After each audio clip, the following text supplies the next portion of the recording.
ਵਾਹਿਗੁਰੂ ਜੀ ਕਾ ਖਾਲਸਾ ਵਾਹਿਗੁਰੂ ਜੀ ਕੀ ਫਤਿਹ। ਬਹੁਤ ਬਹੁਤ ਧੰਨਵਾਦ ਇਹਨਾਂ ਦਾ, ਗੁਰਦੁਆਰਾ ਸਾਹਿਬ ਪ੍ਰਬੰਧਕ ਕਮੇਟੀ ਦਾ ਅਤੇ ਹਰ ਸਟੇਜ ਸੈਕਟਰੀ ਵੀਰ ਉਹਨਾਂ ਦਾ, ਜਿਹੜੇ ਐਡੇ ਛੋਟੇ ਸਮੇਂ ਦੇ ਵਿੱਚ ਇੰਨੇ ਜ਼ਿਆਦਾ ਬੁਲਾਰਿਆਂ ਨੂੰ, ਇੰਨੇ ਸਨਮਾਨਾਂ ਨੂੰ ਇਹਨਾਂ ਨੂੰ ਭੁਗਤਾਉਣਾ ਪੈਂਦਾ ਹੈ। ਬਹੁਤ ਵੱਡਾ ਜ਼ਿੰਮੇਵਾਰ ਤੇ ਬੜਾ ਸਿਰਦਰਦੀ ਵਾਲਾ ਕੰਮ ਹੁੰਦਾ, ਪਰ ਫਿਰ ਵੀ ਇਹ ਕੋਸ਼ਿਸ਼ ਕਰਦੇ ਆ ਹਰ ਇੱਕ ਨੂੰ ਦੀਰੋਂ ਨੇੜਿਓਂ ਆਏ ਨੂੰ, ਹਰੇਕ ਨੂੰ ਜਿੰਨਾ ਸਮਾਂ ਦਿੱਤਾ ਜਾਂਦਾ ਉਹ ਦੇ ਹੁੰਦਾ ਇਹਨਾਂ ਤੋਂ ਇਹ ਜ਼ਰੂਰ ਦਿੰਦੇ ਆ। ਸੋ ਬਹੁਤ ਬਹੁਤ ਧੰਨਵਾਦ। ਮੈਂ ਆਪਣੀ ਗੱਲ ਕਰਨੀ ਚਾਹੁੰਦਾ ਕਿ ਸੰਗਤ ਵੀ ਇਸ ਗੱਲ ਤੋਂ ਹੈਰਾਨ ਹੁੰਦੀ ਹੋਵੇਗੀ ਕਿ ਵੀ ਜਿੰਨੇ ਬੁਲਾਰੇ ਬੋਲੇ ਨੇ ਤਕਰੀਬਨ ਸਾਰਿਆਂ ਨੇ ਰਾਜ ਦੀ ਗੱਲ ਕੀਤੀ ਹੈ। ਸਿੱਖਾਂ ਦੀ ਧੰਨ ਗੁਰੂ ਗ੍ਰੰਥ ਸਾਹਿਬ ਮਹਾਰਾਜ ਸੱਚੇ ਪਾਤਸ਼ਾਹ ਜੀ ਦਾ ਦਰਬਾਰ ਲੱਗਿਆ ਹੋਇਆ ਅਤੇ ਸਿੱਖਾਂ ਦੇ ਜਿੰਨੇ ਬੁਲਾਰੇ ਬੋਲ ਰਹੇ ਨੇ ਸਾਰੇ ਰਾਜ ਦੀ ਹੀ ਗੱਲ ਕਰ ਰਹੇ ਹਨ। ਇਹ ਕਿਉਂ? ਕੁਝ ਇਹਦੇ ਵਿੱਚ ਸੋਚਣ ਵਾਲੀ ਗੱਲ ਇਹ ਹੈ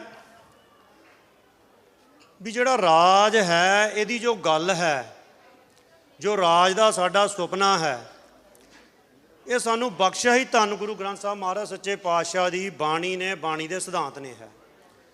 ਅਸੀਂ ਜੇ ਗੁਰੂ ਪਾਤਸ਼ਾਹ ਦੀ ਬਾਣੀ ਦੇ ਵਿੱਚੋਂ ਵੇਖੀਏ, ਸਾਨੂੰ ਅਨੇਕਾਂ ਸ਼ਬਦ ਗੁਰੂ ਪਾਤਸ਼ਾਹੀਆਂ ਦੀਆਂ ਵੱਖਰੀਆਂ ਵੱਖਰੀਆਂ ਰਚਨਾਵਾਂ 'ਚ ਮਿਲਣਗੇ ਜਿਹੜੇ ਰਾਜ ਦੀ ਗੱਲ ਕਰਦੇ ਹਨ। ਮੈਂ ਆਪਦੀ ਗੱਲ ਸ਼ੁਰੂ ਕਰਦਾ ਵਾਂ, ਜ਼ਰੂਰ 5 ਮਿੰਟਾਂ ਦੇ ਵਿੱਚ ਖ਼ਤਮ ਕਰਾਂਗਾ। ਜਿਸ ਕਾ ਰਾਜ ਤਿਸੇ ਕਾ ਸੁਪਨਾ, ਗੁਰਬਾਣੀ ਦੇ ਵਿੱਚ ਦਰਜ ਸਾਡੇ ਪੰਕਤੀਆਂ ਹਨ ਵੀ ਜੋ ਤੁਸੀਂ ਦੁਨੀਆ ਦੇ ਵਿੱਚ ਸੁਪਨੇ ਲੈਣੇ ਨੇ ਕੁਛ ਚੰਗਾ ਕਰਨ ਦੇ, ਮਾੜਾ ਕਰਨ ਦੇ, ਉਹ ਤੁਹਾਡੇ ਰਾਜ ਨਾ ਹੋਣੇ ਹਨ। ਨਾਮ ਧਿਆਇਨ ਸਦਾ ਸੁਖ ਪਾਇਨ, ਨਿਸ਼ਚਲ ਰਾਜ ਤਨਾਹਾਰੇ। ਮਤਲਬ ਅਨੇਕ ਗੁਰੂ ਸਾਹਿਬ ਦੀ ਬਾਣੀ ਦੇ ਸ਼ਬਦ ਹਨ ਜਿਨ੍ਹਾਂ ਦੇ ਵਿੱਚ ਰਾਜ ਦੀ ਗੱਲ ਆ ਕੀਤੀ ਗਈ ਆ, ਜਿਹਦਾ ਤਰਜਮਾ ਹੀ ਹੈ ਜੋ ਇੱਥੋਂ ਦੇ ਬੁਲਾਰੇ ਨੇ ਜੋ ਸਾਰੇ ਬੋਲ ਰਹੇ ਹਨ। ਉਸ ਗੁਰਬਾਣੀ ਦੀ ਸੇਧ ਹੀ ਹੈ ਜਿਹੜੀ ਸਾਡੀ ਰਾਜਨੀਤਿਕ ਸੋਚਾਂ ਦੇ ਉੱਤੇ ਪਹਿਰਾ ਦੇ ਕੇ ਇੱਥੇ ਜੋ ਵਰਤ ਰਹੀ ਹੈ, ਇੱਥੇ ਬੋਲ ਰਹੀ ਹੈ। ਪਰ ਜਦੋਂ ਅਸੀਂ ਗੁਰੂ ਪਾਤਸ਼ਾਹ ਦੀ ਬਾਣੀ ਦੇ ਵਿੱਚੋਂ ਸੇਧ ਲੈ ਕੇ, ਓਟ ਲੈ ਕੇ ਉਸ ਰਾਜ ਨੂੰ ਸਿਰਜਣ ਦੀ ਗੱਲ ਕਰਦੇ ਹਾਂ, ਸਾਡੀਆਂ ਜ਼ਿੰਮੇਵਾਰੀਆਂ ਬਹੁਤ ਵੱਧ ਜਾਂਦੀਆਂ ਹਨ। ਅਸੀਂ ਇੱਕ ਆਮ ਮਾੜੀ ਸਟੇਟ ਦੇ ਬਰਾਬਰ ਜਾਂ ਮਾੜੀ ਸਟੇਟ ਤੋਂ ਤੰਗ ਹੋ ਕੇ ਉਹਦੇ ਵਿਰੁੱਧ 'ਚ ਇੱਕ ਕੋਈ ਦੂਜੀ ਪੋਲੀਟੀਕਲ ਸਟੇਟ ਸਿਰਫ ਸਿਰਜਣ ਦੀ ਗੱਲ ਨਹੀਂ ਕਰ ਰਹੇ। ਸਿੱਖ ਜਦੋਂ ਗੱਲ ਕਰਦਾ, ਉਹਦੇ ਪਿੱਛੇ 10 ਪਾਤਸ਼ਾਹੀਆਂ ਦੀ ਜੋ ਗੁਰਬਾਣੀ ਆ, ਉਹਦਾ ਜੋ ਸਿਧਾਂਤ ਆ, ਜੋ ਉਸ ਦੀ ਲੈ ਆ, ਉਹ ਪਿੱਛੇ ਸਫ਼ਰ ਕਰਦੀ ਆ। ਸੋ ਹੁਣ ਰਾਜ ਜਦੋਂ ਸਿੱਖ ਨੇ ਲੈਣਾ ਹੈ ਅਤੇ ਰਾਜ ਕਿਹਾ ਹੋਵੇ, ਦੇਖੋ ਗੁਰਬਾਣੀ ਬਹੁਤ ਸਿਧਾਂਤ ਨੇ ਜਿਨ੍ਹਾਂ ਦੀ ਜਿੱਥੇ ਇੱਕ ਜਗ੍ਹਾ, 2 ਜਗ੍ਹਾ, 10 ਜਗ੍ਹਾ ਗੱਲ ਕਰਦੀ ਆ, ਤਾਂ 2 ਜਗ੍ਹਾ 4 ਜਗ੍ਹਾ ਗੁਰਬਾਣੀ ਉਸ ਗੱਲ ਦੀ, ਉਸ ਦੇ ਸਵੈ ਵਿਰੋਧੀ ਗੱਲ ਕਰਕੇ ਉਹਦੀ ਐਕਸਪਲੇਨੇਸ਼ਨ ਵੀ ਦਿੰਦੀ ਆ ਵੀ ਇਹਦੀ ਜੋ ਸਵੈ ਵਿਰੋਧੀ ਗੱਲ ਆ ਉਹ ਕੀਤੀ ਕਿਉਂ ਜਾਂਦੀ ਆ। ਗੁਰਬਾਣੀ ਦੇ ਵਿੱਚ ਹੀ ਅਗਲਾ ਸ਼ਬਦ ਆਉਂਦਾ ਹੈ, ਰਾਜ ਮਾਲ ਰੂਪ ਜਾਤ ਜੋਬਨ ਪੰਜੇ ਠੱਗ, ਇਨੀ ਠੱਗੀ ਜਗ ਠੱਗਿਆ ਕਿਨੇ ਨਾ ਰੱਖੀ ਲੱਜ।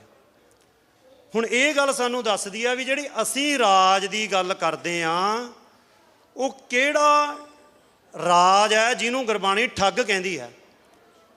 ਮਤਲਬ ਕਹਿਣ ਦਾ ਵੀ ਉਹ ਠੱਗਾਂ ਦਾ ਰਾਜ ਜਿਹਨੇ ਬੇਲੱਜ ਹੋ ਕੇ ਦੁਨੀਆ ਨੂੰ ਠੱਗਿਆ, ਉਹਦੇ ਵਿਰੁੱਧ ਰਾਜ ਲੈਣ ਦੀ ਸਿੱਖ ਦੇ ਰਾਜ ਦੀ ਆ ਜੋ ਤੜਪਣਾ ਵਾ। ਫਿਰ ਇਹ ਆਉਣੀ ਕਿੱਥੋਂ ਆ?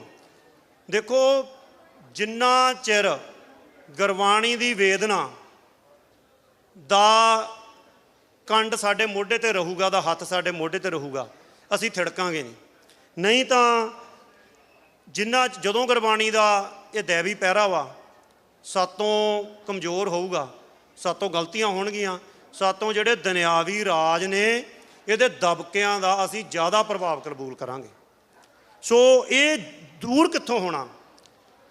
ਗੱਲ ਜਿਹੜੀ ਸਾਨੂੰ ਇਸ ਦ੍ਰਿੜਤਾ 'ਤੇ ਲਿਆ ਕੇ ਖੜਾ ਕਰਨਾ, ਜਿਹੜਾ ਸਿੱਖ ਰਾਜ ਦੀ ਗੱਲ ਕਰ ਰਿਹਾ, ਉਹ ਕਿਹੜੇ ਰਾਜ ਦੀ ਗੱਲ ਕਰ ਰਿਹਾ, ਕਿਹੜਾ ਇੱਕ ਵੱਖਰਾ ਰਾਜ ਆ ਦੁਨੀਆ ਨੂੰ ਸਿਰਜਣ ਵੱਲ ਵੱਧ ਰਿਹਾ, ਇਹ ਸਾਨੂੰ ਗੁਰੂ ਦੇ ਤੇਜ ਪ੍ਰਕਾਸ਼ ਨੇ ਦੱਸਣਾ ਹੈ। ਗੁਰੂ ਗੋਬਿੰਦ ਸਿੰਘ ਜੀ ਮਹਾਰਾਜ ਸੱਚੇ ਪਾਤਸ਼ਾਹ ਜਦੋਂ ਰਾਜ ਸਥਾਪਿਤ ਕਰਨ ਲਈ ਬੰਦਾ ਸਿੰਘ ਬਹਾਦਰ ਨੂੰ ਤੋਰਦੇ ਹਨ, ਗੁਰੂ ਗੋਬਿੰਦ ਸਿੰਘ ਮਹਾਰਾਜ ਸੱਚੇ ਪਾਤਸ਼ਾਹ ਦੇ ਜੀਵਨ ਦੇ ਬਾਣੀ ਦੇ ਸਿਧਾਂਤ ਦੇ ਵਿੱਚ ਮੌਤ ਤੋਂ ਜਿਹੜੇ ਪਾਰ ਦੀ ਉਸਾਰੀ ਆ ਉਹਦੀ ਗੱਲ ਕੀਤੀ ਜਾਂਦੀ ਆ। ਗੁਰੂ ਪਾਤਸ਼ਾਹ ਤੂਫਾਨਾਂ ਨੂੰ ਰੋਕਣ ਵਾਲੀ ਜਿੱਥੇ ਤੇਗ ਵਗਾਉਣ ਦੀ ਗੱਲ ਕਰਦੇ ਆ, ਗੁਰੂ ਗੋਬਿੰਦ ਸਿੰਘ ਜੀ ਮਹਾਰਾਜ ਸੱਚੇ ਪਾਤਸ਼ਾਹ ਉੱਥੇ ਵੱਡੇ ਬਲਦਾਨੀ ਹੋ ਕੇ ਪਰਿਵਾਰ ਵੀ ਜੋ ਆ ਆਪਣਾ ਕੁਰਬਾਨ ਕਰਦੇ ਆ। ਸੋ ਗੁਰੂ ਨੇ ਸਿੱਖ ਜਿਹੜੇ ਰਾਜ ਦੀ ਗੱਲ ਕਰਦਾ ਹੈ, ਜਿਹਦੀ ਅਸੀਂ ਵਾਰੀ-ਵਾਰੀ ਇੱਥੋਂ ਦੁਹਰਾਇਆ ਜਾਂਦਾ, ਇਹ ਸਾਨੂੰ ਗੁਰਬਾਣੀ ਦਾ ਇਹ ਤੇਜ ਪ੍ਰਕਾਸ਼ ਆ ਜਿਹੜਾ, ਜਿਹਦਾ ਤਰਜਮਾ ਅਸੀਂ ਲੋਕਾਂ ਦੇ ਸਾਹਮਣੇ, ਸੰਗਤ ਦੇ ਸਾਹਮਣੇ ਅਸੀਂ ਰੱਖ ਰਹੇ ਹਾਂ। ਮਹਾਰਾਜ ਸੱਚੇ ਪਾਤਸ਼ਾਹ ਸਾਨੂੰ ਇਹੋ ਜਿਹੇ ਕੱਟ, ਇਹੋ ਜਿਹੇ ਸਮੇਂ ਬਖਸ਼ਣ। ਗੁਰੂ ਨੂੰ ਅਰਦਾਸ ਕਰੀਏ ਸਾਨੂੰ ਇਹੋ ਜਿਹੀਆਂ ਸੁਹਾਂਡਣੀਆਂ ਘੜੀਆਂ ਬਖਸ਼ੇ। ਹੁਣ ਸਾਨੂੰ ਈਸਟ ਕੋਸਟ ਤੋਂ, ਕੈਨੇਡਾ ਤੋਂ, ਦੂਰ ਦੂਰ ਤੋਂ ਬਾਹਰ ਸਿੰਘ ਮਿਲਦੇ ਨੇ, ਇਹੋ ਜਿਹੀਆਂ ਸੁਹਾਂਡਣੀਆਂ ਘੜੀਆਂ ਬਖਸ਼ੇ। ਅਸੀਂ ਉਹਨਾਂ ਨਾਲ ਪ੍ਰੋਡਕਟਿਵ ਗੱਲਾਂ ਕਰਦੇ ਹਾਂ। ਇਹਨਾਂ ਨਾਲ ਹੀ ਆ, ਇਹਨਾਂ ਨਾਲ ਜਿਹੜੀ ਸਾਡੀ ਮੱਤ ਉਪਜਾਊ ਹੁੰਦੀ ਆ। ਸਾਡੇ 'ਚੋਂ ਪੰਥਕ ਜਿਹੜੇ ਆਈਡੀਏ ਨੇ ਉਹ ਜਿਹੜੇ ਨੇ ਉਪਜਦੇ ਨੇ ਇਹਨਾਂ ਗੱਲਾਂ ਦੇ ਵਿੱਚੋਂ। ਸੋ ਇਹ ਜਿਹੜਾ ਯੂਬਾ ਸਿਟੀ ਦਾ ਇਕੱਠ ਆ, ਮੈਂ ਆਪਦੀ ਗੱਲ ਸਮਾਪਤ ਕਰਦਾ ਹੋਇਆ ਕਹਾਂਗਾ ਵੀ ਸਾਡੀ ਕੌਮ ਦੇ ਪਿਛਲੇ 45 ਸਾਲ ਤੋਂ ਜਦੋਂ ਇਹ ਸ਼ੁਰੂ ਹੋਇਆ, ਸ਼ੁਰੂ ਕਰਨ ਵਾਲਿਆਂ ਦੇ ਸ਼ਾਇਦ ਇਹ ਦਿਮਾਗ ਦੇ ਵਿੱਚ ਕਿਸੇ ਨੂੰ ਨਹੀਂ ਇਹ ਪਤਾ ਹੋਣਾ ਵੀ ਨਾਰਥ ਕੈਲੀਫੋਰਨੀਆ ਦੇ ਵਿੱਚ ਇਹ ਸ਼ਹਿਰ ਆ, ਇਹਦੇ ਨਾਲੋਂ ਬਹੁਤ ਜ਼ਿਆਦਾ ਵੱਧ ਆਬਾਦੀ ਵਾਲੇ ਸ਼ਹਿਰ ਕੈਲੀਫੋਰਨੀਆ 'ਚ ਹੈਗੇ ਨੇ।